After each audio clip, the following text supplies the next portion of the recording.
Merci. La parole est à Monsieur Jacques Miard. Merci, Monsieur le Président. J'associe à ma question notre collègue Alain Marceau. Monsieur le Premier ministre, Monsieur le ministre des Affaires étrangères, l'Orient est compliqué, comme le rappelait le général de Gaulle. Nous le savons malheureusement que trop aujourd'hui.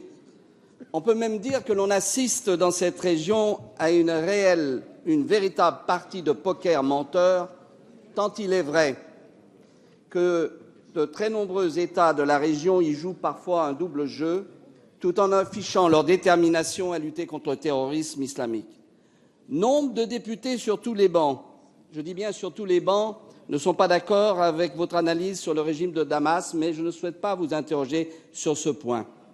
Je souhaite vous interroger sur la situation des minorités à Alep, et notamment des chrétiens, qui font l'objet ces derniers jours de bombardements systématiques de la part de l'État islamique et d'Al-Nosra.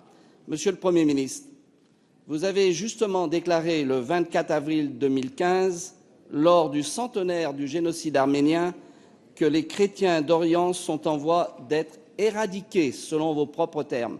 Vous avez ajouté: la France est toujours du côté des victimes et aujourd'hui les victimes, ce sont aussi les chrétiens d'Orient. Monsieur le Premier ministre, il y a urgence pour les chrétiens d'Alep qui sont en grand danger. L'un de nos collègues a même parlé de véritable génocide. Quelle initiative comptez-vous prendre pour sauver les chrétiens d'Alep? Merci, Monsieur le Premier ministre. La parole est à Monsieur le ministre des Affaires étrangères. Monsieur le député Miard, vous rappelez qu'il y a de cela plusieurs semaines, j'avais moi-même alerté non seulement cette Assemblée, mais la communauté internationale sur la situation extrêmement grave des habitants d'Alep.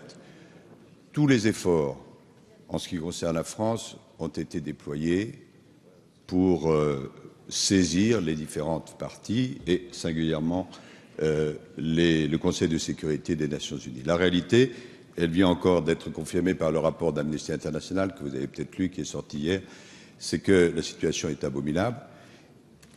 Je ne vais pas dire que la responsabilité est d'un seul côté, mais dans le rapport d'Amnesty International, il est dit précisément que le régime, qui est le seul à détenir des avions, est coupable de crimes contre l'humanité, je dis bien de crimes contre l'humanité, pour lancer les barils contre les habitants.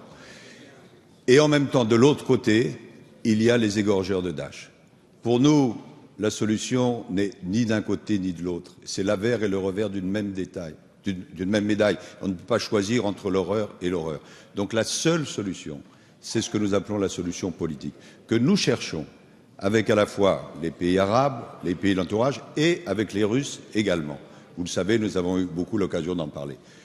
Et j'ai moi-même présidé une séance du Conseil de sécurité consacrée aux chrétiens d'Orient, et beaucoup de ceux et de celles qui sont ici savent que la France est à l'avant-garde des efforts à déployer.